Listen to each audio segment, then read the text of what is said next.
여러분은 지금까지 뭐 하려고 그렇게 열심히 사셨습니까? 70년을 살아보니 인생이 뭔가요? 별거 아닙니다. 정말 별거 없습니다. 자식 키운다고 고생했습니다. 돈 번다고 밤낮 없이 일했습니다. 체면 지킨다고 무리했습니다. 남들 눈치 보느라 하고 싶은 것도 못했습니다. 그렇게 70년을 살았습니다. 그런데 남는 게 뭡니까? 아무것도 없습니다. 이제 깨달았습니다. 인생은 별거 아니라는 걸 말입니다. 그래서 이제는 다르게 살기로 했습니다. 70부터는 완전히 다르게 살아야 합니다. 오늘부터 말씀드릴 방법대로 사십시오. 남은 인생이 지금까지와는 완전히 달라질 겁니다. 구독과 좋아요 꾹 눌러주시고 주변의 소중한 분들에게 많은 공유 부탁드립니다. 70부터는 자식에게 기대하지 마십시오. 이게 첫 번째입니다. 여러분은 아직도 자식들이 챙겨줄 거라고 생각하십니까? 명절에 찾아올 거라고 기대하십니까? 그 기대가 여러분을 죽입니다. 자식은 부모의 소유물이 아닙니다. 자식도 자기 인생이 바쁩니다. 직장일, 배우자, 자기 자녀들, 이것만으로도 벅찹니다. 부모까지 챙길 여유가 없습니다. 이게 현실입니다. 냉정하지만 받아들여야 합니다. 대전 중구에 사시는 한모 씨, 74세 어르신의 이야기입니다. 한 씨는 세 자녀를 키웠습니다. 대학까지 보냈습니다. 결혼 비용도 다 됐습니다. 손주들 용돈도 챙겼습니다. 평생 자식을 위해 살았습니다. 한 씨는 자식들이 자기를 돌봐줄 거라고 믿었습니다. 늙으면 자식들이 효도할 거라고 생각했습니다. 그런데 현실은 달랐습니다. 명절에도 안 옵니다. 생일에도 연락 없습니다. 아파도 찾아오지 않습니다. 한 씨는 서운했습니다. 섭섭했습니다. 화가 났습니다. 자식들에게 전화해서 따졌습니다. 내가 너희를 어떻게 키웠는데 이렇게 배은망덕할 수 있느냐고 소리쳤습니다. 자식들과 사이가 더 나빠졌습니다. 한 씨는 우울증에 걸렸습니다. 밤마다 울었습니다. 자식들 원망하며 살았습니다. 건강도 나빠졌습니다. 자식 때문에 스스로를 망가뜨렸습니다. 그러다 72세 되던 해 한 씨는 생각을 바꿨습니다. 자식에게 기대하지 않기로 했습니다. 자식들 인생은 자식들 것이라고 인정했습니다. 더 이상 서운해하지 않기로 했습니다. 한 씨는 경로당에 나가기 시작했습니다. 친구를 사귀었습니다. 취미 생활을 시작했습니다. 자원봉사도 했습니다. 자식 생각할 시간이 없어졌습니다. 마음이 편해졌습니다. 건강도 좋아졌습니다. 지금 한 씨는 행복합니다. 자식들이 연락 안 해도 괜찮습니다. 오면 반갑고 안 와도 상관없습니다. 자식에게 기대하지 않으니 서운할 일이 없습니다. 자유로워졌습니다. 여러분은 어떻습니까? 아직도 자식이 찾아오기를 기다리고 계십니까? 전화 오기를 손꼽아 기다리십니까? 그 기다림이 여러분을 불행하게 만듭니다. 자식에게 기대하지 마십시오. 자식은 감사 보너스입니다. 와주면 고맙고 안 와도 섭섭하지 않은 존재로 생각하십시오. 이렇게 생각하면 마음이 편합니다. 자식에게 의존하지 마십시오. 경제적으로도 정서적으로도 독립하십시오. 내 삶은 내가 책임진다는 마음가짐이 필요합니다. 자식 없이도 행복할 수 있다는 걸 증명하십시오. 자식에게 베풀기만 하지 마십시오. 이제 그만 주십시오. 용돈도 그만, 집안일 도와주기도 그만, 손주 봐주기도 그만하십시오. 여러분의 시간과 돈은 여러분을 위해 쓰십시오. 자식과 적당한 거리를 유지하십시오. 너무 가깝지도 너무 멀지도 않게 지내십시오. 서로의 삶을 존중하십시오. 간섭하지 말고 기대하지 마십시오. 자식 때문에 스트레스 받지 마십시오. 자식이 잘못되어도 여러분 탓이 아닙니다. 자식이 성공해도 여러분 덕분이 아닙니다. 자식은 독립된 인격체입니다. 책임지려 하지 마십시오. 자식 대신 친구를 만드십시오. 자식보다 친구가 더 가깝습니다. 어려울 때 옆에 있어주는 건 자식이 아니라 친구입니다. 친구에게 투자하십시오. 우정을 쌓으십시오. 자식에게 기대를 버리는 순간 인생이 자유로워집니다. 서운함도 없고 섭섭함도 없고 화도 없습니다. 70부터는 자식 없이 사는 연습을 하십시오. 그게 행복의 시작입니다. 70부터는 남의 눈치 보지 마십시오. 이게 두 번째입니다. 여러분은 아직도 남들이 뭐라고 할까봐 조심하고 계십니까? 70년 동안 눈치 보며 사셨으면 이제 그만하십시오. 남은 인생은 여러분 마음대로 사십시오.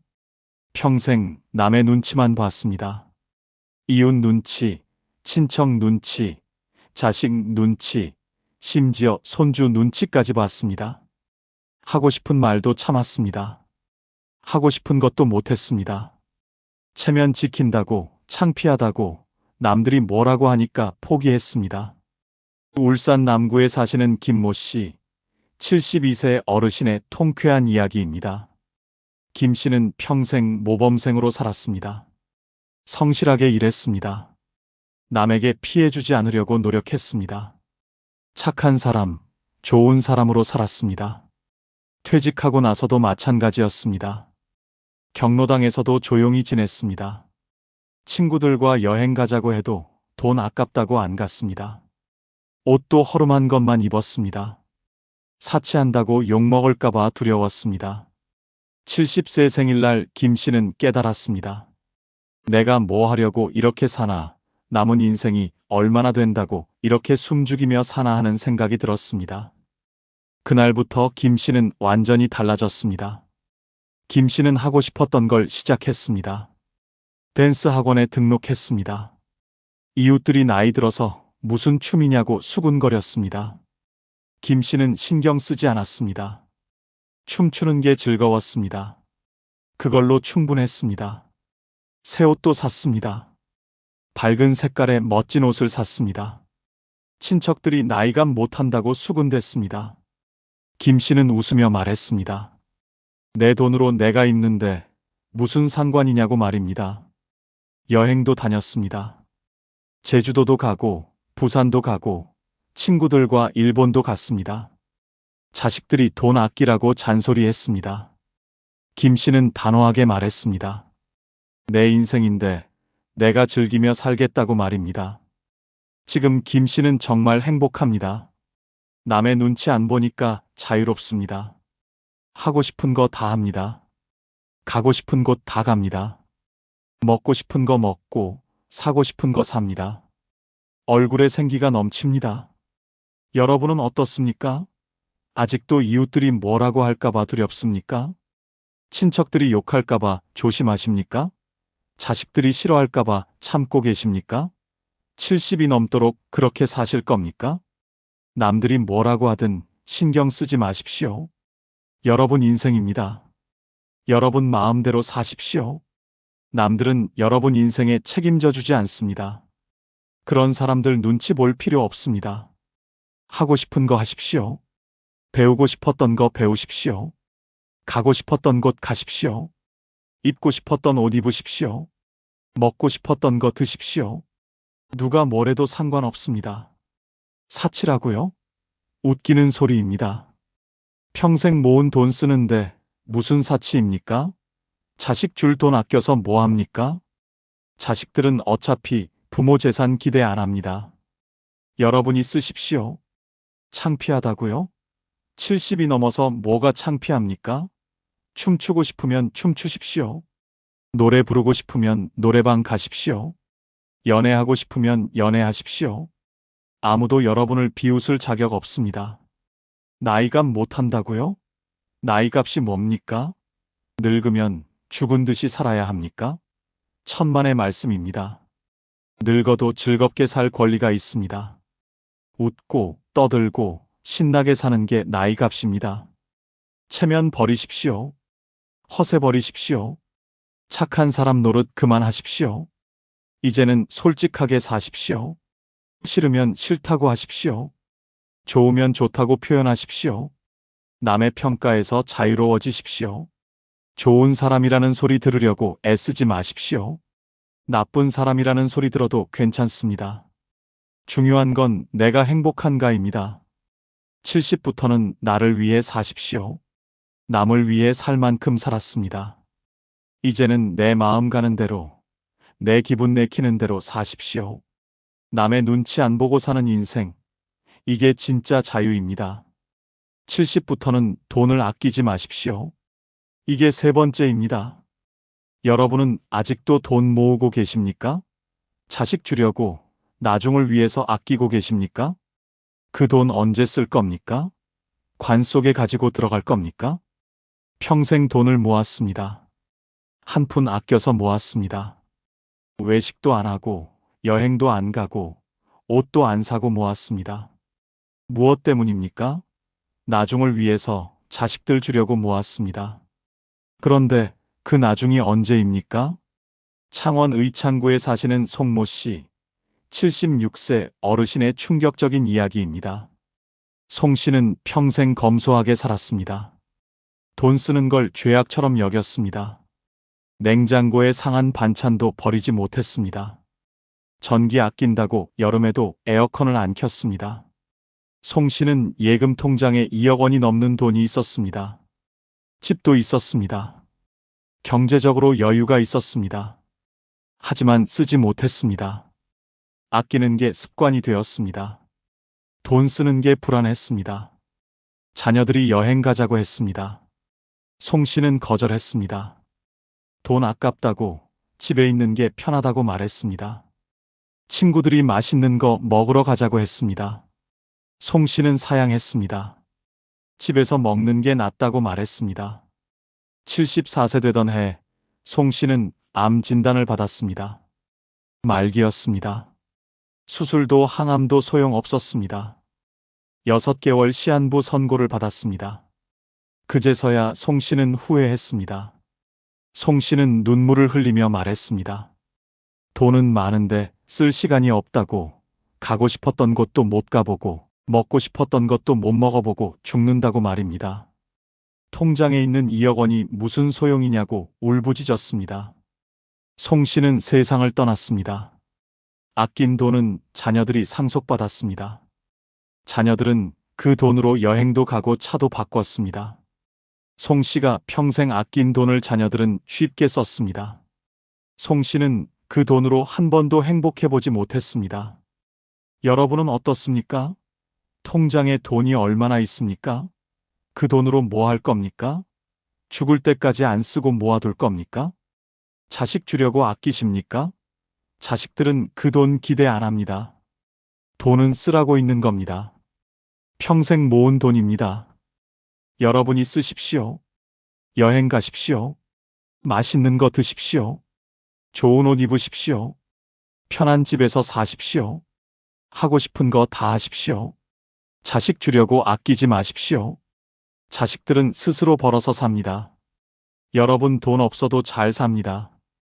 오히려 부모가 행복하게 쓰는 모습 보는 게 자식들도 좋습니다. 돈 아끼다 죽으면 자식들이 더 슬퍼합니다. 나중을 위해 아끼지 마십시오. 나중이 언제입니까? 80세입니까? 90세입니까? 그때 가서 쓸 체력이 있겠습니까?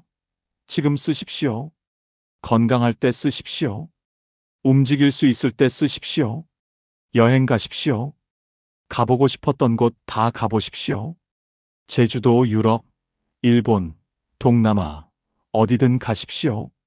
돈 아깝다고요? 아닙니다. 추억은 돈 주고도 못 삽니다. 여행의 기억이 남은 인생을 풍요롭게 만듭니다. 맛있는 거 드십시오. 비싼 식당도 가보십시오. 한우도 먹고, 회도 먹고, 좋은 음식 다 드십시오. 몸이 받아줄 때 먹어야 합니다. 나중에는 소화도 안 되고 씹지도 못합니다. 취미 생활에 투자하십시오. 악기 배우고 싶으면 악기 사십시오. 그림 그리고 싶으면 화구 사십시오. 골프 치고 싶으면 치십시오. 돈 때문에 포기하지 마십시오. 집도 편한 곳으로 옮기십시오. 낡은 집에서 불편하게 살지 마십시오. 엘리베이터 있는 아파트로 가십시오. 병원 가까운 곳으로 가십시오. 돈 아까워서 불편한 집에서 사는 건 어리석은 일입니다. 건강에 투자하십시오. 좋은 병원 가십시오. 비싼 약이라도 먹어야 하면 드십시오. 건강검진 꼼꼼히 받으십시오. 돈보다 건강이 중요합니다. 70부터는 펑펑 쓰십시오. 아깝지 않습니다. 여러분이 번 돈입니다. 여러분이 모은 돈입니다. 여러분이 쓸 권리가 있습니다. 돈 아끼다 죽지 마십시오. 돈 쓰며 행복하게 사십시오. 70부터는 과거를 붙잡지 마십시오. 이게 네 번째입니다. 여러분은 아직도 옛날 이야기만 하고 계십니까? 그때는 좋았다고, 예전에는 이랬다고 과거에만 매달려 계십니까? 과거에 살면 현재가 불행해집니다. 과거는 아름답습니다. 기억 속에서는 모든 게 좋았습니다. 젊었을 때가 그립습니다. 자식들 어렸을 때가 그립습니다. 일하던 시절이 그립습니다. 하지만 그건 기억이 미화시킨 겁니다. 실제로는 그때도 힘들었습니다. 수원 팔달구에 사시는 박모 씨, 73세 어르신의 가슴 아픈 이야기입니다. 박 씨는 과거에 살았습니다. 입만 열면 옛날 이야기였습니다.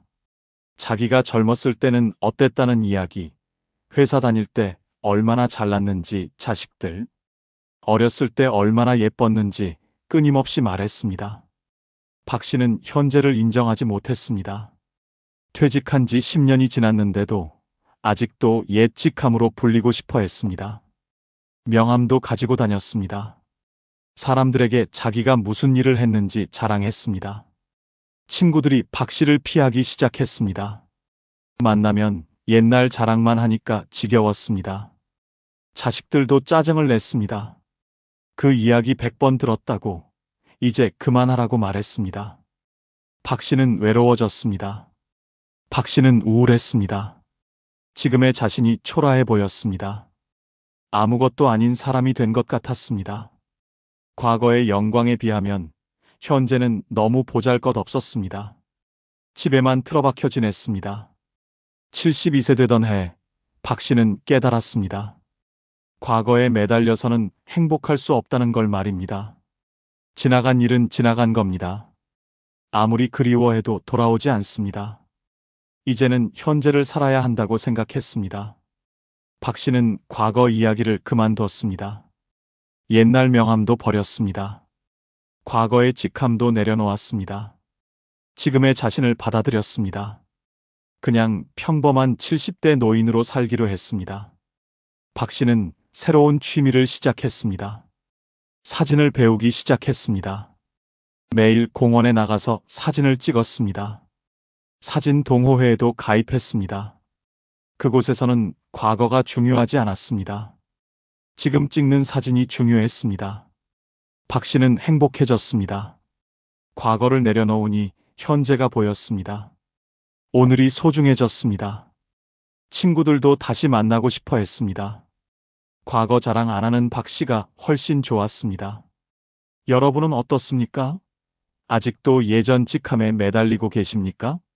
젊었을 때 이야기만 하고 계십니까? 그때는 좋았다고 한숨만 쉬고 계십니까? 과거는 과거일 뿐입니다. 과거를 내려놓으십시오. 젊었을 때의 자신을 놓아주십시오. 일하던 시절의 권위를 버리십시오. 그건 이미 지나갔습니다. 지금의 여러분이 진짜 여러분입니다. 옛날 이야기 그만하십시오. 사람들은 듣기 싫어합니다. 특히 자식들은 정말 지겨워합니다. 그 이야기 수백 번 들었습니다. 이제 그만하십시오. 과거와 비교하지 마십시오. 지금이 예전만 못하다고 한탄하지 마십시오. 그때는 그때고 지금은 지금입니다. 지금도 충분히 좋습니다. 건강하게 살아있다는 것만으로도 감사한 일입니다. 후회하지 마십시오. 그때 이렇게 했더라면, 저렇게 했더라면 후회해봤자 소용없습니다. 돌이킬 수 없습니다. 후회는 독입니다. 현재를 망칩니다. 새로운 걸 시작하십시오. 70이라고 늦은 게 아닙니다. 지금부터 배우십시오. 지금부터 도전하십시오. 과거의 영광보다 현재의 도전이 더 멋집니다. 오늘을 사십시오. 어제는 지났고 내일은 오지 않았습니다. 오직 오늘만 있습니다. 오늘 무엇을 할 것인가가 중요합니다. 오늘을 충실하게 사십시오. 미래를 꿈꾸십시오. 과거가 아니라 미래를 이야기하십시오. 다음 달에 뭐 할 건지, 내년에는 어디 갈 건지 계획하십시오. 앞을 보고 사는 사람이 젊어 보입니다.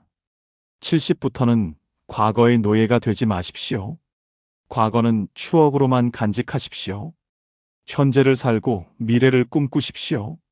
과거를 내려놓는 순간 진짜 자유가 시작됩니다. 70부터는 혼자 있는 시간을 즐기십시오. 이게 5번째입니다. 여러분은 혼자 있으면 외롭습니까? 혼자 밥 먹는 게 슬픕니까? 혼자 있는 걸 두려워하십니까? 그렇다면 70년을 잘못 살아온 겁니다. 평생 누군가와 함께 살았습니다.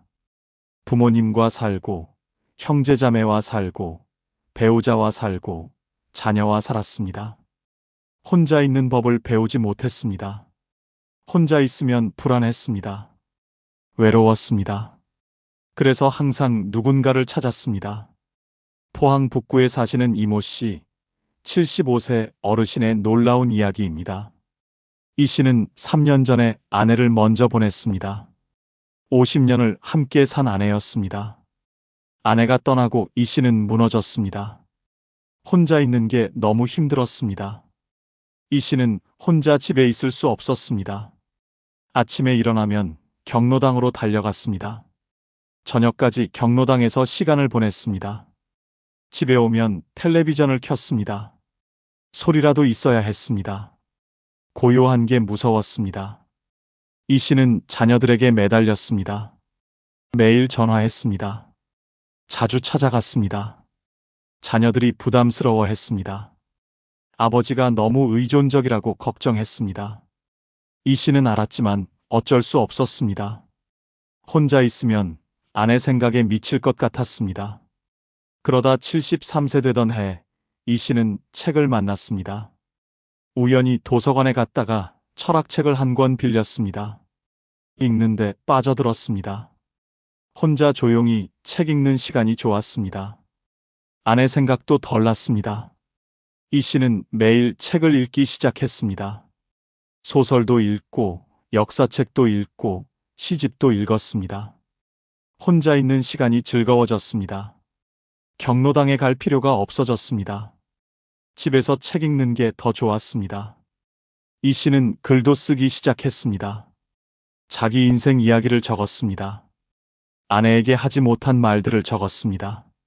손주들에게 남기고 싶은 이야기를 적었습니다. 혼자 있는 시간이 소중해졌습니다. 지금 이 씨는 완전히 달라졌습니다. 혼자 있는 걸 즐깁니다.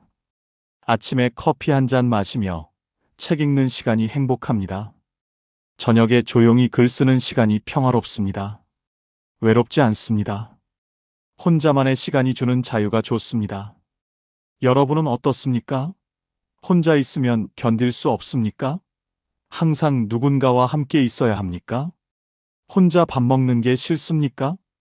혼자 있는 법을 배워야 합니다. 혼자 있는 걸 즐기십시오. 외로움이 아니라 자유입니다. 혼자 있으면 눈치 볼 사람이 없습니다. 하고 싶은 대로 할 수 있습니다.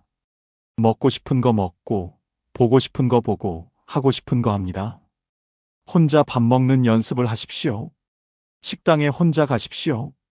처음엔 어색합니다. 하지만 익숙해지면 편합니다. 누구 기다릴 필요 없고, 메뉴도 내 마음대로 정하고, 먹는 속도도 내 마음대로입니다. 혼자 영화 보러 가십시오. 혼자 공연 보러 가십시오. 혼자 여행도 가십시오. 동행자가 없어서 포기하지 마십시오. 혼자서도 충분히 즐길 수 있습니다. 오히려 혼자가 더 자유롭습니다. 혼자만의 취미를 가지십시오. 독서, 글쓰기, 그림 그리기, 악기 연주, 혼자 할 수 있는 취미를 가지십시오. 혼자 있는 시간을 채울 무언가가 필요합니다. 취미가 있으면 혼자 있어도 지루하지 않습니다. 혼자 생각하는 시간을 가지십시오. 조용히 앉아서 명상하십시오. 산책하면서 생각을 정리하십시오. 혼자만의 시간에 자신을 돌아보십시오. 이런 시간이 마음을 평화롭게 만듭니다. 고독을 두려워하지 마십시오. 고독은 외로움과 다릅니다. 외로움은 고통이지만 고독은 선택입니다. 혼자 있고 싶어서 혼자 있는 것, 이게 고독입니다. 고독할 줄 아는 사람이 진짜 어른입니다. 항상 누군가와 함께 있으려고 애쓰지 마십시오. 경로당에 매일 갈 필요 없습니다. 자녀에게 매일 전화할 필요 없습니다. 혼자 있을 수 있는 능력이 있어야 합니다. 혼자 있어도 괜찮다는 걸 깨달으십시오. 혼자여도 행복할 수 있습니다. 누군가가 없어도 충분합니다. 혼자만의 시간이 주는 평화를 느껴보십시오. 70부터는 혼자 있는 법을 배우십시오. 혼자 있는 시간을 즐기십시오. 고독을 친구로 삼으십시오. 혼자여도 행복한 사람이 진짜 자유로운 사람입니다. 야, 너 진짜 대단하다. 그 나이에 아직도 혼자 다 해먹고 사냐? 나는 자식에게 기대지 않고 내 인생 내 손으로 끝까지 살 거야. 그러냐? 근데 나 같으면 벌써 자식한테 기대고 살겠다. 친구의 말에 그냥 조용히 웃습니다. 세상은 나이를 이유로 불쌍하다고 말하지만 진짜 불쌍한 건 스스로를 버린 사람입니다. 70세가 넘어서도 남 눈치 보지 않고 자식에게 기대지 않고 하루 한 끼를 스스로 차려 먹을 수 있다면 이미 인생의 승자입니다. 주름진 손으로 밥을 짓고 통장 잔고를 스스로 확인하며 괜찮아, 아직 나 괜찮아라고 말할 수 있는 사람. 그런 사람은 늙은 게 아니라 단단해진 사람입니다. 오늘 이야기할 5가지 징표는 단순한 노년의 조건이 아닙니다. 세상 풍파 다 맞고도 무너지지 않은 사람만이 가질 수 있는 존엄한 생존의 증거입니다. 구독, 좋아요, 알림 설정 누르시면 시작하겠습니다. 아울러 주변의 소중한 분들에게 많은 공유 부탁드립니다. 첫 번째, 70세 넘어 자식이 나를 부양하지 않아도 원망하지 않는다면 잘 살아오신 겁니다. 그건 단순한 포기가 아닙니다. 부모로서의 의무를 다한 뒤 기대 대신 자유를 택한 사람의 품격입니다. 세상에서 가장 쓰라린 상처는 남이 아닌 자식에게서 옵니다. 한때 내 품에서 울던 아이가 어느 날 차갑게 돌아서며 말합니다. 이제 저희도 바빠요, 어머니. 그 말 한마디에 평생의 헌신이 무너집니다. 하지만 그 순간에도 그래, 내 몫은 여기까지였지라며 담담히 웃을 수 있다면 그건 평생을 단단히 살아낸 사람만이 할 수 있는 일입니다. 경기도 안성의 78세 장정임 씨는 세 자식을 홀로 키웠습니다. 남편이 젊은 나이에 떠나고 아이들을 먹이기 위해 새벽부터 도시락 공장에 나갔습니다. 내 새끼들만 잘 되면 된다는 생각 하나로 버텼습니다. 그렇게 3남매 모두 대학을 졸업시키고 결혼까지 시켰습니다. 하지만 이제 그 아이들은 전화 한 통조차 없습니다. 명절이 되어도 엄마 이번엔 못 내려가요라는 메시지 한 줄이 전부입니다. 처음엔 눈물이 나고 서운했습니다. 내가 그 고생을 했는데 이럴 수 있나 하지만 어느 날 장정임 씨는 문득 생각했습니다. 그 애들도 자기 인생이 있지. 내가 바란 건 내 만족이었을 뿐이야. 그날 이후 그녀는 전화가 오지 않아도 기다리지 않았습니다. 혼자 밥을 차리고 혼자 드라마를 보며 웃었습니다. 그리고 말했습니다. 이제는 내 인생을 내가 부양할 차례야. 반면 서울 송파의 80세 윤상희 씨는 자식에게 버림받았다는 생각을 지울 수 없었습니다. 엄마, 이젠 저희도 생활이 빠듯해요라는 아들의 말에 그날 밤 잠을 이루지 못했습니다. 매달 용돈을 주던 아들이 끊자 세상 끝에 내던져진 기분이었습니다. 나도 젊을 때 너희 위해 그렇게 고생했는데 서운함이 쌓여 원망이 되었고 원망이 쌓여 병이 되었습니다. 아들이 찾아올 때마다 윤상희 씨는 차갑게 말했습니다. 괜찮다. 이제 와서 뭘 해? 결국 아들은 발길을 끊었습니다. 그리고 남은 건 깊은 외로움뿐이었습니다. 사람은 나이 들어서도 사랑받고 싶은 존재입니다. 하지만 진짜 잘 살아온 사람은 받지 않아도 괜찮은 법을 압니다. 자식이 나를 챙기지 않아도 내가 외롭지 않은 삶. 그것이 노년의 가장 단단한 형태입니다. 자식이 주는 돈보다 더 귀한 건 스스로의 평정심입니다. 이젠 나도 내 인생을 살자는 깨달음이 찾아오는 순간 부모는 더 이상 희생자가 아닙니다. 장정임 씨는 요즘 아침마다 동네 카페에 갑니다. 커피 한 잔을 천천히 마시며 신문을 읽습니다. 옆자리 노인이 묻습니다. 자식들은 자주 오나요? 그녀는 웃으며 대답합니다. 바빠서 못 와요. 근데 괜찮아요. 나도 바쁘거든요. 그 말에 노인은 놀랍니다. 하지만 장정임 씨의 표정은 담담했습니다. 기다림이 사라진 얼굴엔 후회 대신 평화가 자리했습니다. 자식에게 기대하지 않는다는 건 냉정한 게 아닙니다. 오히려 깊이 사랑했기에 이제는 내려놓을 줄 아는 겁니다. 내가 너를 키운 건 의무였고, 내가 나를 돌보는 건 선택이야. 이 한 문장을 이해하는 순간 부모와 자식의 관계는 비로소 자유로워집니다. 70세 넘어 자식이 부양하지 않아도 원망하지 않는 사람은 이미 인생의 경지를 넘은 사람입니다. 그 마음은 체념이 아니라 완성입니다. 젊을 땐 사랑을 주기 위해 살고 늙어서는 사랑을 놓아주기 위해 삽니다. 기대하지 않아야 서운하지 않고 바라지 않아야 외롭지 않습니다. 스스로 밥을 짓고 스스로 병원을 가며 스스로 하루를 채울 수 있다면 그것이 진짜 어른의 삶입니다. 장정임 씨는 이렇게 말합니다. 이제는 자식이 나를 부양하는 게 아니라 내가 내 마음을 부양하고 살아. 그 말은 슬픔이 아니라 선언이었습니다. 당신이 자식에게 미움도 원망도 없이 그저 잘 살아라 한마디 할 수 있다면 이미 모든 걸 초월한 사람입니다. 그건 세상에서 가장 품격 있는 사랑이며 잘 살아온 인생의 마지막 증명입니다. 두 번째, 70세 넘어 남의 말에 쉽게 상처받지 않고 당당하다면 잘 살아오신 겁니다. 그 나이에 여전히 남의 눈치 보며 사는 사람도 많습니다.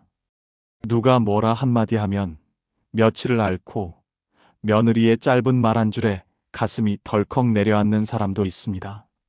하지만 이제는 누가 뭐라 해도 흔들리지 않고 그게 당신 생각이지 나는 내 삶을 산다라고 말할 수 있다면 당신은 이미 인생을 단단하게 버텨낸 사람입니다. 경기도 부천의 76세 정혜숙 씨는 젊을 때부터 사람 눈치로 살아왔습니다. 시댁에선 늘 참았고 남편에게도 맞서지 못했습니다. 여자는 조용해야 복이 있다는 말을 진리처럼 믿고 살았죠.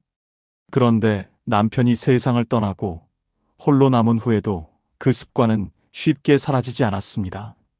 아들이 말 한마디 툭 던질 때마다, 며느리가 눈 한 번 흘길 때마다 가슴이 덜컥 내려앉았습니다.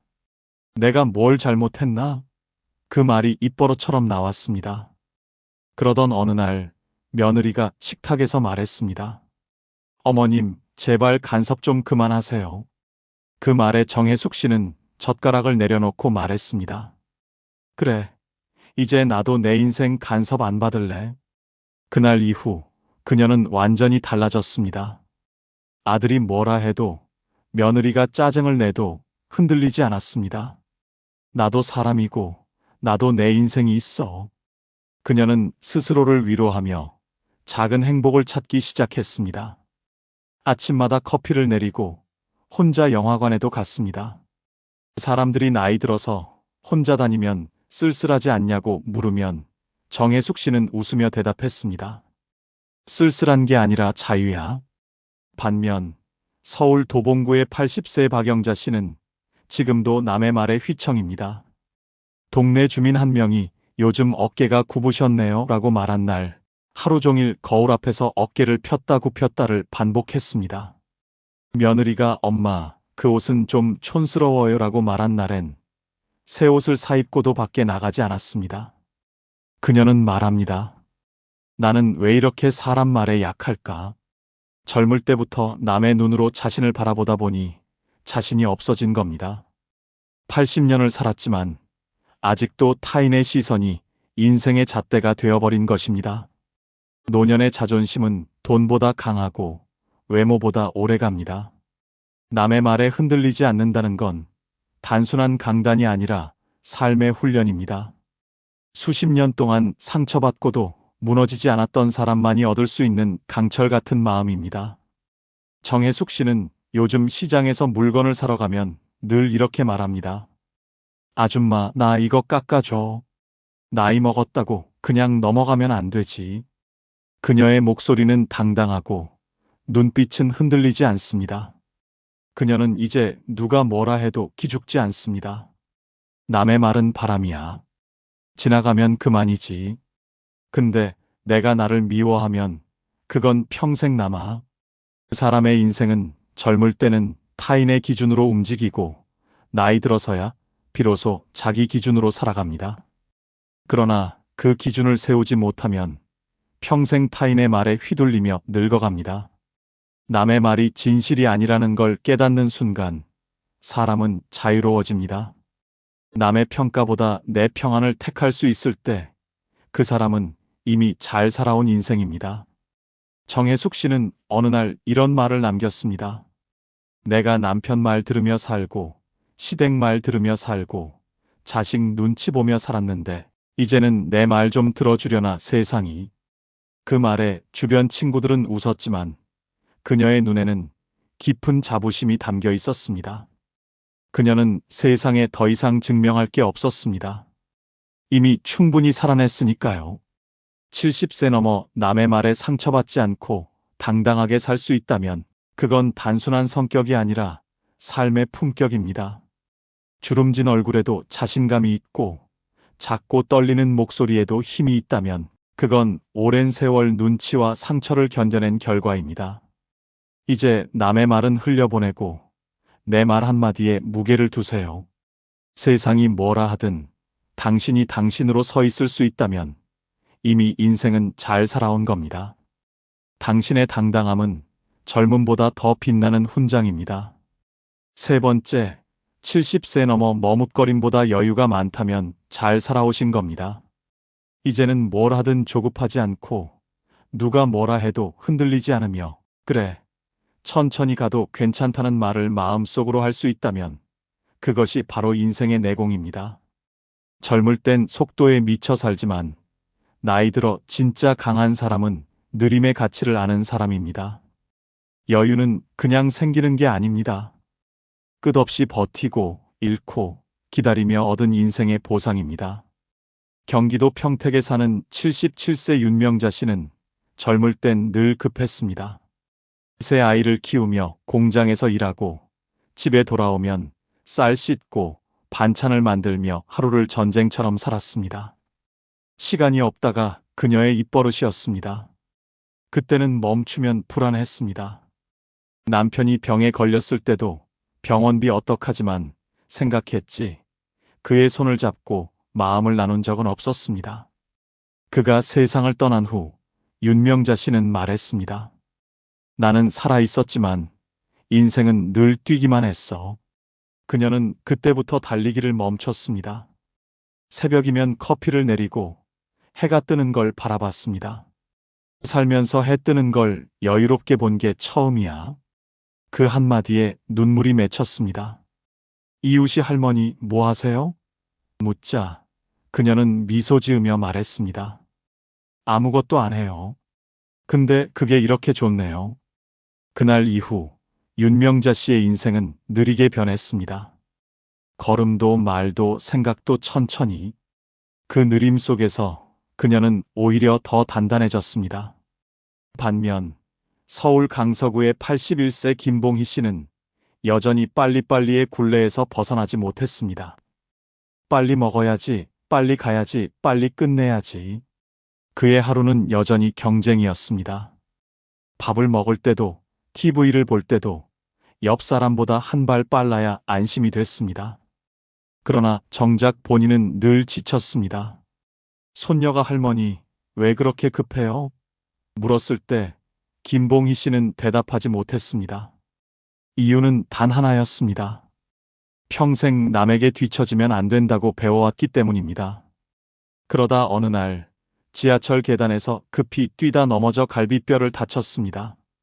병원 침대에 누워 천장을 보며 처음으로 생각했습니다. 이 나이에 내가 왜 아직도 그렇게 급했을까? 그녀는 그날 이후 처음으로 느림을 배웠습니다.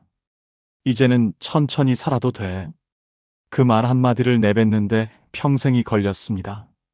사람은 젊을 때는 속도를 자랑하지만 노년에 들어서야 여유가 품격이 됩니다. 머뭇거림은 불안에서 나오지만 여유는 확신에서 나옵니다. 내가 걸어온 길이 틀리지 않았다는 확신이 있는 사람만이 천천히 걸을 수 있습니다. 윤명자 씨는 요즘 매일 아침 공원에 나가 벤치에 앉아 있습니다. 새들이 지저귀고 아이들이 떠드는 소리가 들려도 그저 미소를 짓습니다. 예전엔 이런 소리도 시끄러워서 짜증났는데 지금은 살아있다는 소리 같아요. 그녀의 눈빛은 고요하지만 그 안에는 평생의 폭풍이 지나간 흔적이 있습니다. 그 폭풍을 견디고 나서야 얻은 것이 바로 여유입니다. 70세가 넘어 여유가 생겼다는 건 단순히 성격이 변한 게 아닙니다. 그건 세상의 속도를 내려놓을 줄 아는 사람, 조급함보다 평온을 선택할 줄 아는 사람, 그리고 인생의 마지막을 바라보며 이제야 내 시간이다라고 말할 수 있는 사람의 특권입니다. 윤명자 씨는 요즘 친구들이 조급하게 사는 걸 보며 이렇게 말합니다. 나는 이제 늦게 가는 게 무섭지 않아. 내가 나답게 가면 그게 제일 빠른 길이야. 그 말에 친구들은 웃지만 그 웃음 속엔 존경이 섞여 있습니다. 70세 넘어 머뭇거림보다 여유가 많다면 당신은 이미 인생의 속도를 조절할 줄 아는 사람입니다. 그건 돈으로도 배울 수 없고 젊은 시절엔 절대 가질 수 없는 힘입니다. 남들이 앞서가도 불안하지 않고 누가 뭐라 해도 흔들리지 않는 평온함. 그게 바로 오래 살아남은 사람의 품격이자 잘 살아온 인생의 증거입니다. 삶이란 결국 얼마나 빨리 달렸는가가 아니라 얼마나 여유롭게 멈출 줄 아는가로 완성되는 것입니다. 네 번째, 70세 넘어 작아도 내 명의로 된 집 한 채 있다면 잘 살아오신 겁니다. 그 집이 화려하든 오래된 빌라든 허름한 단칸방이든 상관없습니다. 그 문을 여는 열쇠가 내 손에 있고 그 주소가 내 이름으로 되어 있다면 이미 당신은 인생의 승자입니다. 남의 눈엔 초라해 보여도 내 이름이 찍힌 등기 한 장은 세상 어떤 금보다 값집니다. 그건 단순한 재산이 아니라 평생 버텨낸 삶의 증거이자 누구에게도 빼앗기지 않는 마지막 자존심입니다. 부산 사하구에 사는 75세 박춘자 씨는 평생을 새들어 살았습니다. 젊은 시절 남편이 사업에 실패하면서 집이 넘어가고 아이 셋을 데리고 고시원, 반지하, 옥탑방을 전전했습니다. 그때마다 사람들은 말했습니다. 그래도 자식 키웠으면 됐지. 하지만 박춘자 씨의 속은 늘 불안했습니다. 언제 집주인이 나가라 할지 몰랐고 월세날만 되면 손이 떨렸습니다. 그러던 어느 날 딸이 결혼하며 집을 나가던 날 그녀는 혼잣말로 중얼거렸습니다. 이제 나 혼자 남았네. 그런데 내 집은 없네. 그날 밤 잠이 오지 않았습니다. 그녀는 결심했습니다. 이제는 나도 내 이름으로 된 집을 가져보자. 75세의 나이에 요양보호사 자격증을 따고 하루 10시간씩 어르신들을 돌봤습니다. 허리가 끊어질 듯 아파도 참고 일했습니다. 그렇게 5년을 모아 6천만 원짜리 작은 원룸을 샀습니다. 2층짜리 낡은 빌라였지만 등기부등본 맨 위에 자신의 이름이 적힌 걸 본 순간 그녀는 오열했습니다. 이게 내 집이구나. 이제 누가 뭐래도 나가라 할 사람은 없네. 그녀는 지금도 말합니다. 나는 부자도 아니고 돈도 많지 않아요. 하지만 내 집에 내 물건을 두고 내 냄비에 밥을 지을 수 있어요. 그게 행복이에요. 그 말은 단순한 자랑이 아닙니다. 평생 남의 집 벽에 기대 살던 사람이 처음으로 자기 인생의 벽을 세운 선원이었습니다. 반면 서울 강남의 80세 김정수 씨는 큰 아파트에서 살지만 늘 불안합니다. 그 집은 아들 명의로 되어 있기 때문입니다. 남들이 보기엔 부럽겠지만 그녀의 마음은 늘 조심스럽습니다. 아들의 가족이 이사 오면서 분위기가 달라졌습니다. 며느리가 무심하게 던진 말 한마디. 어머님, 이제 방은 저희가 쓰면 안 될까요? 그날 이후 김정수 씨는 집안에서도 발끝을 세우며 다닙니다. 언제부턴가 식탁에서도 말이 줄었습니다. 이게 내 집이 아니라는 게 이렇게 서럽구나. 그녀는 이따금 박춘자 씨의 이야기를 듣고 눈물을 흘렸습니다. 나는 돈은 있었는데 내 이름이 없었어.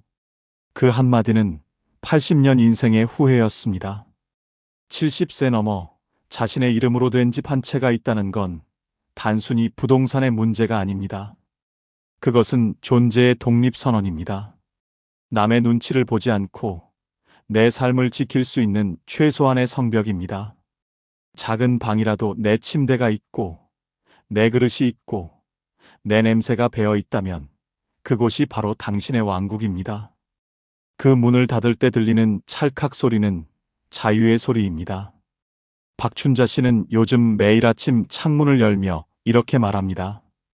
여기가 내 세상이다. 낡은 커튼이 바람에 흔들리고 햇살이 벽에 비춰도 그 공간은 눈부십니다. 그 빛은 단지 태양의 빛이 아니라 인생을 견딘 사람만이 얻을 수 있는 평화의 빛입니다. 70세 넘어 작아도 내 명의의 집 한 채가 있다면 그건 평생의 고생이 헛되지 않았다는 증거입니다. 그 안에는 젊은 날의 눈물, 버텨온 세월, 그리고 잃지 않은 자존심이 함께 살고 있습니다. 누구의 허락도 필요 없는 공간, 나를 밀어낼 사람도 없는 주소, 그게 바로 인생이 남긴 가장 단단한 유산입니다. 남들이 아무리 큰 집에 살아도 내 이름이 적힌 문패 하나보다 값진 건 없습니다. 그러니 기억하세요. 작아도 내 집이 있다는 건 결국 내 인생을 내가 지켜냈다는 뜻입니다. 그런 사람은 이미 잘 살아오신 겁니다. 5번째, 70세 넘어 오랜 친구 한 명이라도 연락이 닿는다면 잘 살아오신 겁니다. 70세 넘어 오랜 친구 한 명이라도 연락이 닿는다면 잘 살아오신 겁니다. 그건 단순한 인맥이 아닙니다. 수십 년의 세월 속에서도 끊어지지 않은 진심의 증거입니다. 젊을 땐 친구가 많았지만 나이 들어 남는 건 단 한 명입니다.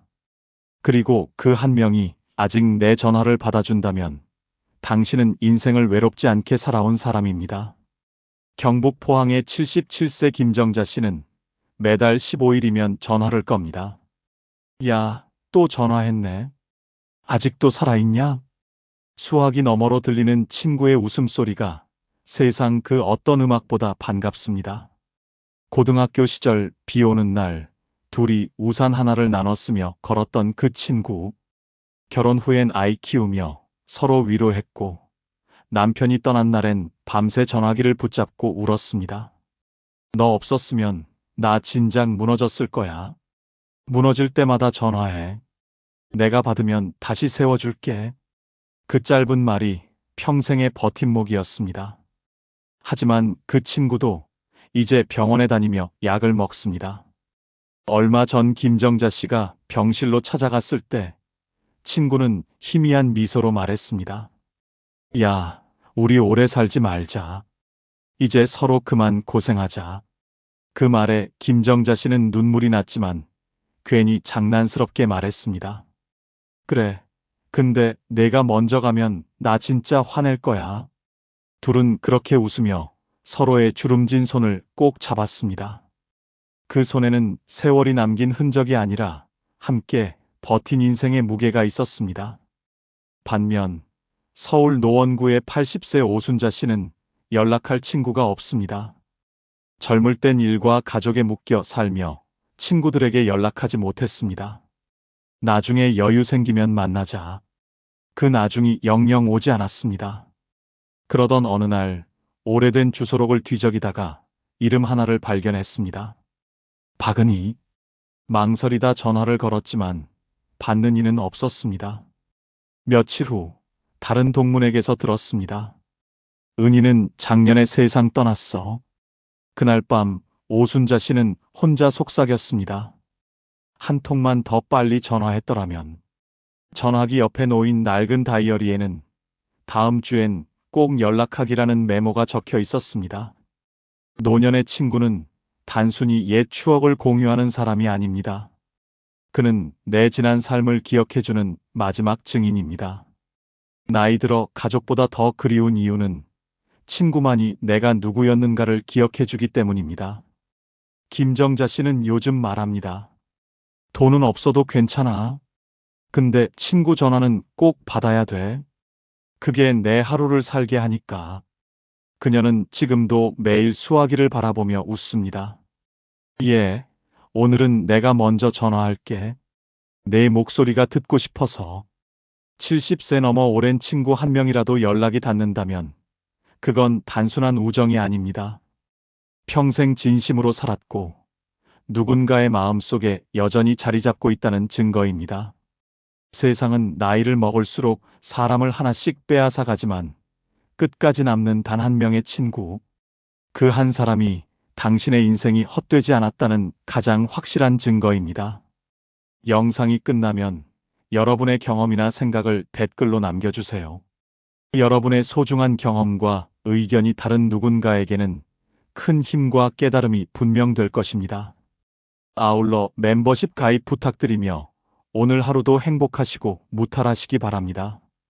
늙어 나이 많은 여자를 만나면 안 되는 이유는 단순한 취향 문제가 아닙니다. 그것은 당신의 남은 인생을 송두리째 바꿔버릴 치명적인 선택이 됩니다. 처음엔 따뜻함으로 다가오지만 시간이 지나면 고집은 벽처럼 솟구치고 건강 문제는 족쇄가 되어 당신의 삶을 옥죄기 시작합니다. 밥 한 끼, 집안일 하나조차 협박이 되고 늙는 두려움은 분노로 바뀌어 매일 전쟁터 같은 나날을 강요합니다. 사랑이라 믿고 시작했지만 그 끝은 피로와 원망 그리고 고립뿐입니다. 오늘 영상에서는 늙어 나이 많은 여자를 만나면 절대 안 되는 충격적인 이유 6가지를 낱낱이 드러내 드리겠습니다. 끝까지 보지 않으면 당신도 같은 함정에 빠질 수 있습니다. 구독, 좋아요, 알림 설정 꾹 눌러주시고 주변의 소중한 분들에게 공유 부탁드립니다. 늙어 나이 많은 여자를 만나면 안 되는 첫 번째 이유는 성격 변화가 잦아 다루기 힘들기 때문입니다.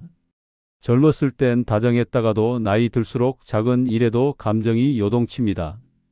기분이 좋을 땐 천사 같지만 화가 나면 악마처럼 돌변합니다.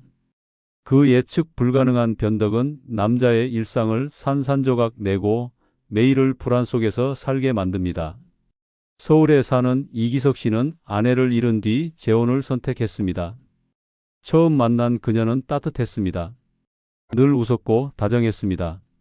그러나 결혼 2달이 지나자 문제는 드러났습니다.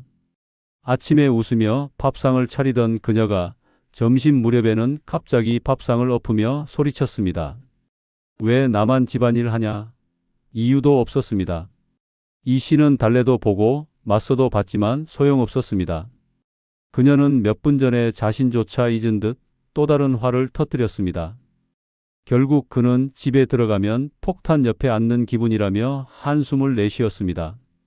부산의 장영우 씨는 더 극단적인 상황을 겪었습니다. 아내는 새벽엔 눈물을 흘리며 나는 늙었다, 불쌍하다라며 손을 잡았습니다. 하지만 같은 날 저녁엔 돌변해 너도 늙었다, 내가 더 못났다며 독서를 퍼부었습니다. 하루에도 몇 번씩 성격이 바뀌니 장 씨는 늘 긴장 속에서 살아야 했습니다. 친구들과 술자리라도 갔다 오면 나 혼자 두고 내가 즐거웠냐라며 물건을 던졌습니다. 장 씨는 말했습니다. 그녀의 성격 변화는 태풍 같았습니다. 언제 터질지 몰라 늘 숨죽여 살았습니다. 더 무서운 건 대전의 오태수 씨 사례입니다. 아내는 밖에서는 언제나 밝았습니다. 친척들 앞에선 상냥했고 모임에서는 다정했습니다. 그러나 집에 들어오는 순간 돌변했습니다. 짜증, 분노, 의심이 폭발했습니다. 웃던 얼굴이 몇 초 만에 사라지고 날 선 눈빛이 칼처럼 꽂혔습니다. 오 씨는 말했습니다. 집은 안식처가 아니라 지옥이었습니다. 성격 변화는 예고 없이 찾아왔고 나는 매일 인질처럼 살아야 했습니다. 결국 그는 병원에서 우울증 진단을 받았습니다. 이런 성격 변화는 단순한 변덕이 아닙니다. 나이 들수록 찾아오는 불안과 두려움이 분노와 눈물로 바뀌는 겁니다. 하지만 문제는 그 화살이 언제나 남자를 향한다는 겁니다. 남자는 원망의 대상이 되고 희생양이 됩니다. 아침에 천사의 얼굴을 보다가 저녁엔 악마의 욕설을 듣습니다. 사랑의 대화는 사라지고 매일이 감정의 롤러코스터입니다. 인천의 박성호 씨는 결국 재혼을 후회했습니다. 그는 말했습니다. 나는 사랑을 원했는데 받은 건 고통뿐이었습니다. 그녀의 성격 변화는 내 인생을 갈기갈기 찢어놨습니다. 그는 집을 나와 혼자 살면서야 비로소 평온을 되찾았습니다. 늦게나마 깨달은 겁니다. 성격이 작게 바뀌는 사람과 사는 건 매일 불안한 폭탄 옆에 앉아 있는 것과 같다는 사실을 늙어 나이 많은 여자를 만나면 안 되는 이유. 바로 이 잦은 성격 변화 때문입니다. 다정함과 분노가 하루에도 몇 번씩 뒤바뀌고 남자는 매번 눈치를 보며 살아야 합니다. 그 삶은 결코 사랑이 아닙니다. 그것은 지옥의 동거입니다. 한번 빠져들면 끝내 벗어날 수 없는 덫이 됩니다. 늙어 나이 많은 여자를 만나면 안 되는 두 번째 이유는 잃을 게 없다는 태도로 더 독해지기 때문입니다. 젊을 땐 체면도 있고 사람들 눈치도 봅니다. 하지만 나이 들면 체면도 자존심도 지켜야 할 것도 사라집니다. 결국 그녀들은 어차피 잃을 게 없다는 생각으로 더 독하게 변합니다. 그 독은 말로만 그치지 않고 행동으로 드러납니다. 남자의 삶을 철저히 무너뜨리는 칼이 됩니다. 경기도 고양에 사는 김인수 씨는 부인을 잃고 재혼했습니다. 처음엔 다정했습니다. 하지만 몇 달 지나자 그녀는 돌변했습니다. 다툼이 생기면 거리낌 없이 그럼 갈라서자. 난 잃을 게 없다라고 내뱉었습니다. 김 씨는 충격에 휩싸였습니다. 집, 돈, 체면까지 다 걸려 있었던 그는 쉽게 대꾸할 수 없었습니다. 그녀는 그걸 알고 있었습니다. 조금만 기분이 나빠도 이 말로 협박했습니다. 결국 김 씨는 언제나 굴복할 수밖에 없었습니다. 그는 말했습니다. 사랑이 아니라 협박 속에 사는 것 같았습니다. 그녀는 무서울 정도로 독했습니다. 부산의 최성호 씨 사례는 더 비참했습니다. 그는 평생 모아둔 연금을 재혼한 아내와 나누어 쓰기로 했습니다. 그런데 아내는 돈을 요구하다가 거절당하면 내가 뭐가 아쉬워서 지금이라도 떠나면 끝이야 라며 문을 박차고 나갔습니다. 결국 그는 그녀를 달래기 위해 돈을 내놓을 수밖에 없었습니다. 최 씨는 울분을 삼키며 말했습니다. 그녀는 무서운 게 없었습니다. 집도 사람도 다 내려놓은 태도였으니까요. 결국 나 혼자만 모든 걸 잃어갔습니다. 대전의 박재만 씨는 더 끔찍한 경험을 했습니다. 아내는 싸움만 나면 집안 물건을 집어던졌습니다. TV를 깨뜨리고 접시를 박살내며 소리쳤습니다. 나는 잃을 게 없어. 다 부숴도 상관없어. 그 자네를 치우는 건 박 씨의 몫이었습니다. 처음엔 달래봤지만 나중엔 두려움이 앞섰습니다. 혹시 다음엔 물건이 아니라 자신의 몸을 향할까봐. 그는 결국 병원에서 불안장애 진단을 받았습니다. 이처럼 나이 많은 여자들이 더 무서운 이유는 잃을 게 없다는 태도입니다. 나이 들어 아이도 다 컸고 집착할 것도 없다고 생각합니다. 그래서 말도 행동도 더 거칠어집니다. 관계가 깨질까 두려워하지 않습니다. 오히려 그걸 무기로 씁니다. 남자는 지켜야 할 게 많습니다. 집도, 체면도, 남은 삶도. 그래서 언제나 지는 쪽은 남자입니다. 인천의 정광수 씨는 결국 집을 떠났습니다. 그는 말했습니다. 나는 가진 게 많아서 늘 양보했습니다. 하지만 그녀는 잃을 게 없다고 더 독해졌습니다. 결국 남은 건 폐허 같은 인생뿐이었습니다. 그는 떠난 뒤에야 깨달았습니다. 사랑을 찾으려다 독을 끌어안았다는 사실을, 늙어 나이 많은 여자를 만나면 안 되는 이유는 분명합니다. 그녀들은 잃을 게 없다는 태도로 더 독해집니다. 그 독은 매일 독설로, 협박으로, 파괴적인 행동으로 쏟아집니다. 남자는 매일 죄인이 되고 결국 삶은 산산조각 납니다. 사랑이라 믿었던 순간은 환상이었고 남은 건 지독한 현실뿐입니다. 그녀들의 말은 칼날이고 행동은 폭탄입니다. 남자는 지켜야 할 게 많아 싸울 수도 없습니다. 그 불균형 속에서 삶은 철저히 무너집니다. 늙어 나이 많은 여자를 만나면 안 되는 이유. 바로 잃을 게 없다는 태도로 더 독해지기 때문입니다. 그 순간 당신의 노년은 끝없는 지옥으로 떨어집니다. 늙어 나이 많은 여자를 만나면 안 되는 세 번째 이유는 경제적 의존심이 강하기 때문입니다. 젊었을 때는 자기 힘으로 살아가던 사람도 나이 들어 수입이 줄고 건강이 무너지면 결국 누군가에게 기대려 합니다. 문제는 그 기대가 사랑으로 다가오는 게 아니라 돈으로 다가온다는 겁니다. 결국 남자는 지갑이자 보호막이 되고 삶 전체가 무너져 내립니다. 서울에 사는 장현수 씨는 아내를 잃고 재혼을 했습니다. 처음엔 다정했습니다. 돈은 신경 쓰지 말라. 나는 욕심 없다던 그녀의 말에 안심했습니다. 하지만 결혼 한 달 뒤부터 달라졌습니다. 매달 용돈을 요구했고 옷을 사야 한다. 친구들과 모임이 있다며 돈을 끊임없이 빼갔습니다. 장 씨가 불편한 기색을 보이면 내가 너 때문에 고생하는데 이 정도도 못 해주냐라며 눈을 부릅떴습니다. 결국 장 씨는 말했습니다. 나는 남편이 아니라 지갑이었습니다. 부산의 오재석 씨는 더 끔찍했습니다. 그는 은퇴 후 모아둔 연금으로 조용히 살고 싶었습니다. 그러나 재혼한 아내는 매번 돈을 핑계로 화를 냈습니다. 내가 평생 고생했는데 이제는 편히 살아야 하지 않겠냐라며 여행, 명품, 각종 취미생활을 요구했습니다. 오 씨가 거절하자 아내는 집안일을 거부했습니다. 밥상은 비어 있었고 빨래는 쌓여갔습니다. 결국 오 씨는 울분을 삼키며 돈을 건넬 수밖에 없었습니다.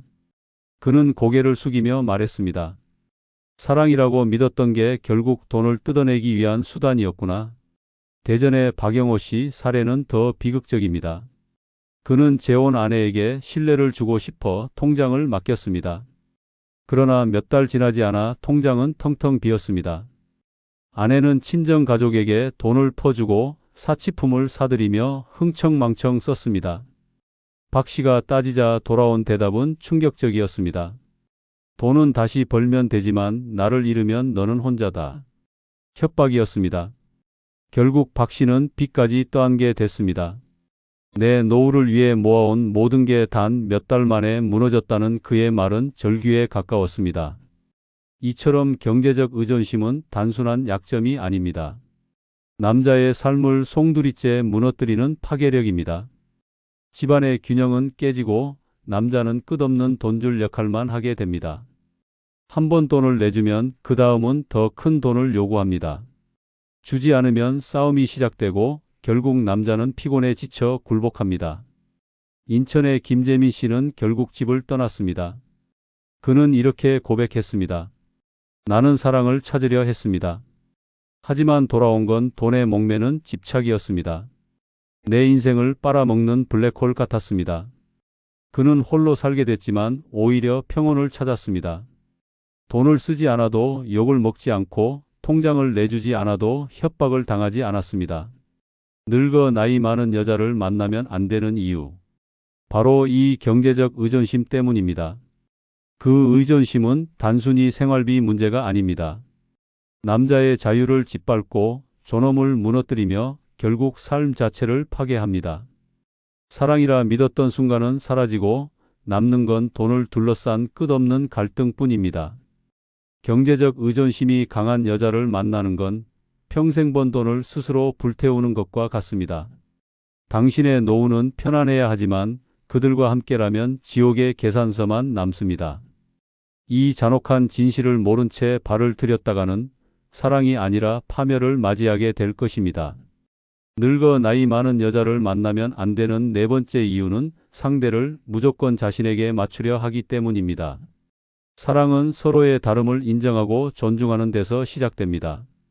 그러나 나이 많은 여자와의 관계는 다릅니다.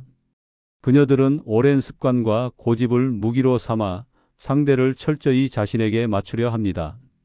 남자의 취향, 생활 패턴, 인간관계까지 죄다 바꾸려 합니다. 결국 남자는 자유를 잃고 숨조차 쉴 수 없는 감옥 같은 삶에 갇히게 됩니다.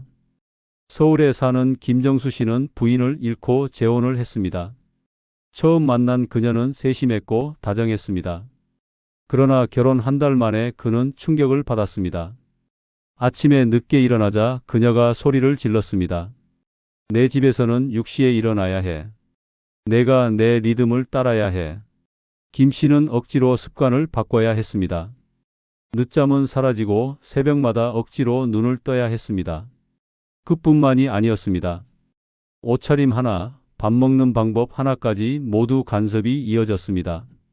김 씨는 결국 말했습니다. 나는 남편이 아니라 그녀가 만든 인형이었습니다. 부산의 장동현 씨는 더 심각했습니다. 그는 낚시를 좋아했습니다. 주말마다 바다에 나가야 살아있는 기분을 느꼈습니다. 그러나 아내는 단호했습니다. 나와 함께하는 시간을 줄여서는 안 돼. 낚시는 이제 그만둬. 장 씨가 몰래 바다에 다녀오자 그녀는 집안 물건을 집어던지며 소리쳤습니다. 내가 내 말을 어기면 난 밥도 안 하고 빨래도 안 해. 결국 장 씨는 낚싯대를 버렸습니다. 그러나 남은 건 자유를 빼앗긴 후회의 눈물뿐이었습니다. 대전의 오세훈 씨는 취미 동호회 활동을 접어야 했습니다. 아내가 내가 싫어하는 사람들과 어울리면 안 되라며 강요했기 때문입니다. 그는 수십 년간 함께해온 친구들과도 연락을 끊었습니다. 점점 고립돼 갔습니다. 결국 그는 말했습니다. 내 삶은 그녀의 틀에 갇혔습니다. 나는 더 이상 내가 아니었습니다. 이런 통제는 단순한 잔소리가 아닙니다. 상대의 정체성을 파괴하는 폭력입니다. 남자는 웃음을 잃고 점점 껍데기만 남습니다.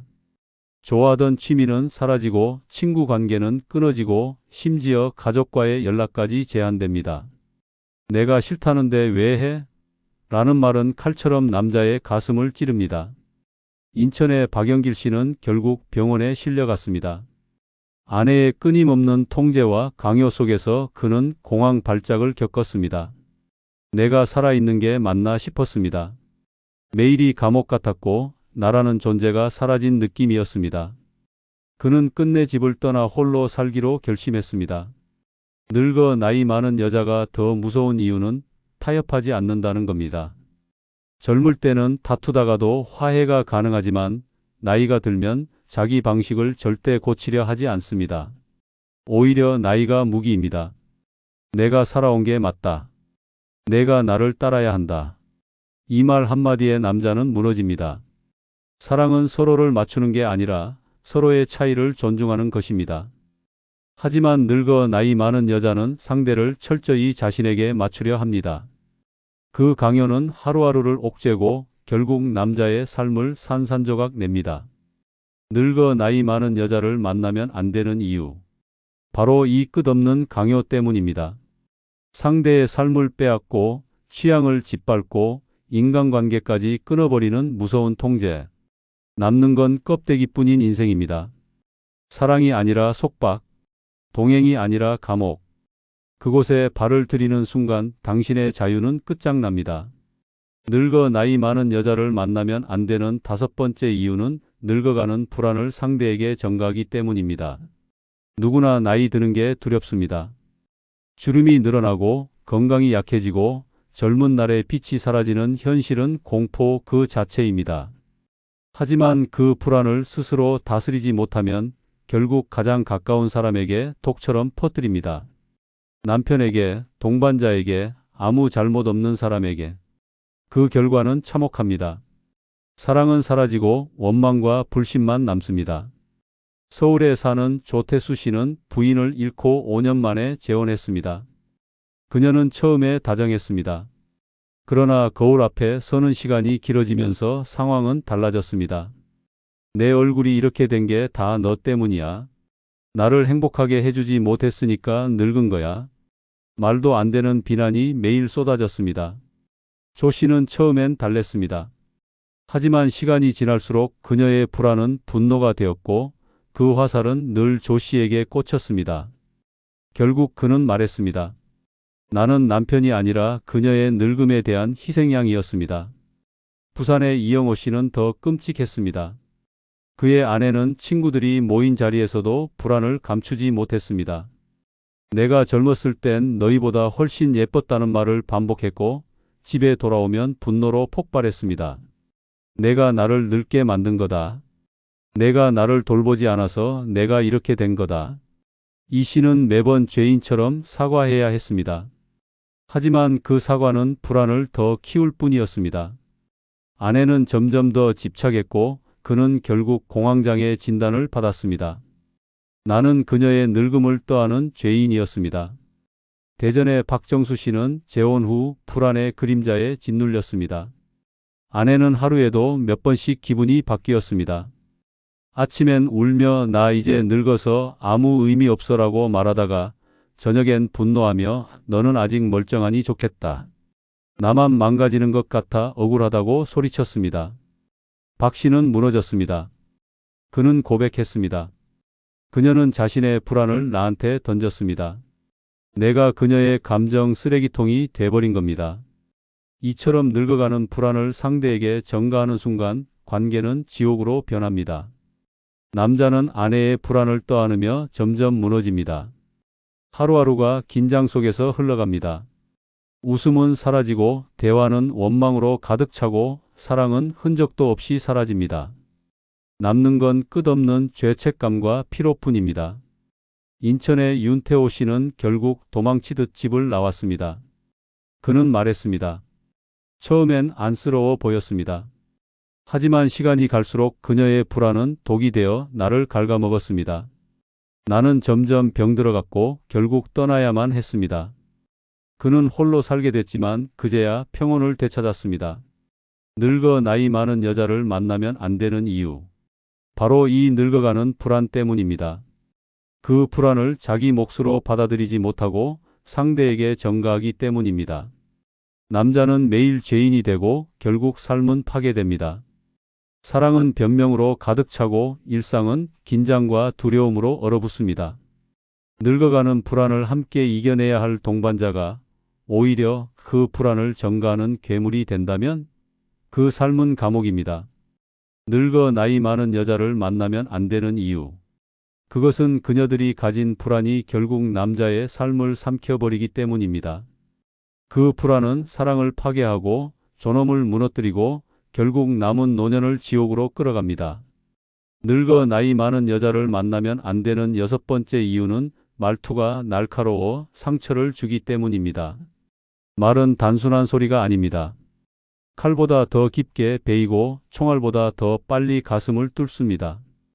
특히 나이 들어 굳어진 말투는 온기가 사라지고 매서운 비수가 되어 날아옵니다. 순간의 한마디가 상대의 가슴을 찢고 영혼을 무너뜨립니다. 사랑을 꿈꾸며 시작한 관계가 결국 모욕과 절망으로 끝나는 이유가 바로 여기에 있습니다. 서울에 사는 이영석 씨는 부인을 잃고 재혼했습니다. 그녀는 처음엔 다정했습니다. 하지만 몇 달이 지나자 달라졌습니다. 밥을 먹다 숟가락을 떨어뜨리자 그 나이에 아직도 손을 못 쓰냐라는 말이 돌아왔습니다. 사소한 실수에도 넌 왜 그렇게 한심하냐라는 비난이 이어졌습니다. 그는 말했습니다.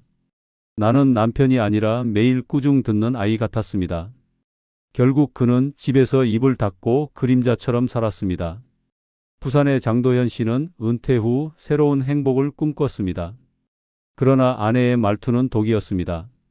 외출 준비를 하면 그 꼴로 나가면 사람들이 비웃겠다는 말이 쏟아졌습니다. 친구와 전화라도 하면 쓸데없는 얘기로 시간 낭비한다는 독설이 이어졌습니다. 처음엔 참았습니다. 하지만 시간이 갈수록 어깨는 움츠러들었고 결국 친구들과의 모임도 끊었습니다. 그는 울분을 삼키며 말했습니다. 사랑을 얻으려다 모욕만 얻었습니다. 대전의 오세진 씨는 더 큰 충격을 받았습니다. 단순히 TV 채널을 돌리다 넌 왜 눈치가 없냐는 욕설이 날아왔습니다. 그 순간 가슴이 철렁 내려앉았습니다. 아침이면 숨소리 좀 줄여라. 밤이면 코 고는 소리 때문에 미치겠다. 하루가 시작되기 전부터 끝날 때까지 그는 비난 속에서 살아야 했습니다. 결국 불면증에 시달렸고 병원에서는 공황장애 판정을 받았습니다. 그는 절망하며 말했습니다. 그녀의 말투는 매일 독약이었습니다. 나는 조금씩 죽어갔습니다. 이처럼 나이 많은 여자의 날카로운 말투는 단순한 잔소리가 아닙니다. 남자의 자존심을 박살내고 정신을 무너뜨리는 칼날입니다. 집은 더 이상 안식처가 아닙니다. 따뜻한 대화는 사라지고 독한 말만 가득합니다. 남자는 매일 상처를 삼키며 살아갑니다. 웃음은 사라지고 마음은 서서히 메말라갑니다. 인천의 박성진 씨는 결국 집을 떠났습니다. 그는 이렇게 고백했습니다. 몸은 멀쩡했지만 마음은 매일 피 흘렸습니다. 말투 하나가 내 인생을 완전히 무너뜨렸습니다. 혼자가 된 뒤에야 그는 비로소 평온을 되찾았습니다. 잔소리가 없고 비난이 없는 삶. 그게 얼마나 소중한지 깨달았습니다. 늙어 나이 많은 여자를 만나면 안 되는 이유. 바로 날카로운 말투 때문입니다. 그 한마디는 사랑을 파괴하고 존엄을 무너뜨리며 남자의 삶 전체를 지옥으로 끌고 갑니다. 말은 상처입니다. 보이지 않지만 가장 깊게 남습니다. 늙은 여자의 날카로운 말투는 매일같이 상대를 베어내고 결국 사랑 대신 절망만 남깁니다. 영상이 끝나면 여러분들의 소중한 경험과 의견을 댓글에 적어주시면 다른 누군가에게 큰 도움이 될 것입니다.